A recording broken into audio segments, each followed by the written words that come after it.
Rosy Cheeks, a Montana homesteader with rosy cheeks that matched the summer sunrise, worked her garden. Her small log house stood sentinel, a sturdy guardian against the vastness of the plains. A gray picket fence, weathered and worn, bordered her plot, a testament to years of tending the earth. Each day began the same.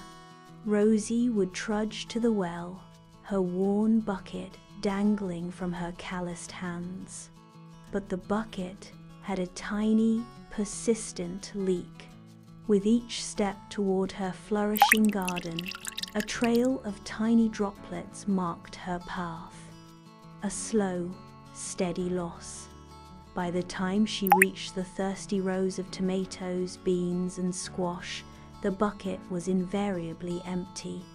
All summer long, this frustrating routine repeated itself. The wasted water gnawed at her. The constant, slow drip, drip, drip was a relentless reminder of her struggle. She considered replacing the bucket, even abandoning the garden altogether. The sun beat down relentlessly, mirroring the relentless frustration in her heart. Days turned into weeks, weeks into months.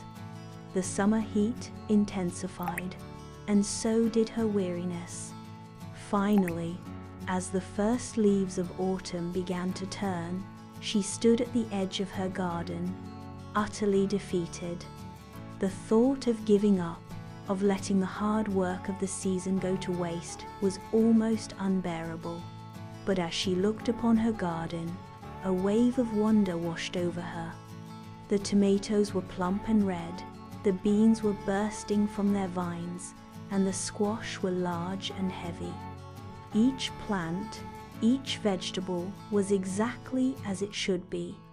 Not overwatered, not underwatered, but perfectly nourished. She had lost water every day, but somehow the garden had received exactly what it needed. The realization struck her with the force of a summer storm. Life, like her leaky bucket, often feels like a constant struggle. We may feel we are losing something precious, that we are constantly falling short.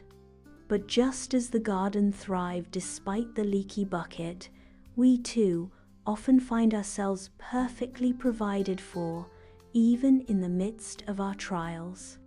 It's not about the absence of difficulty, but about finding the strength to navigate it, to learn from it, to grow despite it. The tiny leak had become a teacher, revealing a truth deeper than the parched Montana earth. God only gives us what we can handle and gives us the right words at the right time.